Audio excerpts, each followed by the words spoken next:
وطروں کے متعلق سوال ہوا ہے، کیا ایک وطر بھی پڑھ سکتے ہیں؟ پیارے بھائیوں، صحیح بخاری اور صحیح مسلم میں حدیث موجود ہے، سیدنا عبداللہ بن عمر راوی ہیں، وہ کہتے ہیں کہ نبی کریم صلی اللہ علیہ وسلم نے فرمایا تم رات کی نماز 2 رکعت کر کے پڑھنی ہے۔ کتنی؟ 2 رکعت کر کے پڑھنی ہے، اور جب تمہیں صبح ہونے کا خدشہ ہو تو ایک وطر پڑھ لیا کرو، ایک وطر پڑھ لیا کرو۔ صحیح بخاری میں غالباً یہ 990 نمبر روایت ہے۔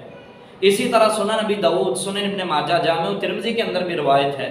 نبی کریم صلی اللہ علیہ وسلم نے ارشاد فرمایا ابو ایوب انصاری سے، فرمایا کہ الوتر حق، وطر حق ہے، پڑھنا واجب ہے، اور اگر تو چاہے تو 5 پڑھ لیا کر، اگر چاہے 3 پڑھ لیا کر، اگر چاہے 1 پڑھ لیا کر۔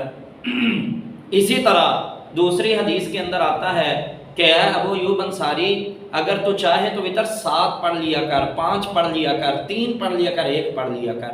یعنی نبی علیہ السلام فرماتے ہیں 1 بھی پڑھ سکتے ہو، 3 بھی، 5 بھی، 7 بھی، اور دیگر اگر حدیث کو دیکھا جائے نا تو 9 وطر بھی حدیث میں موجود ہیں۔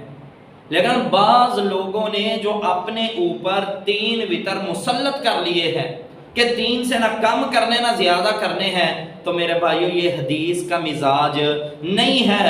نبی کریم صلی اللہ علیہ وسلم نے 9 وطر بھی پڑھے ہیں، آقا علیہ السلام نے 7، 5، 3، 1 بھی پڑھا ہے، اور سیدنا علی المرتضیٰ رضی اللہ تعالیٰ، سیدنا عثمان بن عفان، سعد بن ابی وقاص، ابو موسیٰ اشعری رضی اللہ تعالیٰ، اس کے بعد سیدنا معاویہ رضی اللہ تعالیٰ، یہ تمام صحابہ جن کے میں نے نام لیے ہیں، سنن بہقی کے اندر، حلیۃ الاولیاء کے اندر، دیگر کتب حدیث کے اندر ان سے 1 وطر پڑھنا بھی ثابت ہے۔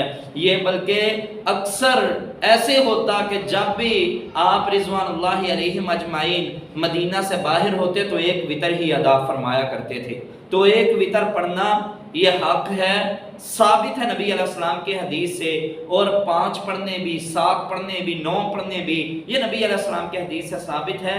کوئی بھائی 1 پڑھنا چاہے اس پہ بھی کوئی قدغن نہیں ہے، 3 پڑھنا چاہے، 5، 7، 9، لیکن ہاں یہ کہہ دینا کہ نہ زیادہ ہے نہ کم ہے، صرف 3 ہی ہیں، یہ زیادتی ہے میرے بھائی۔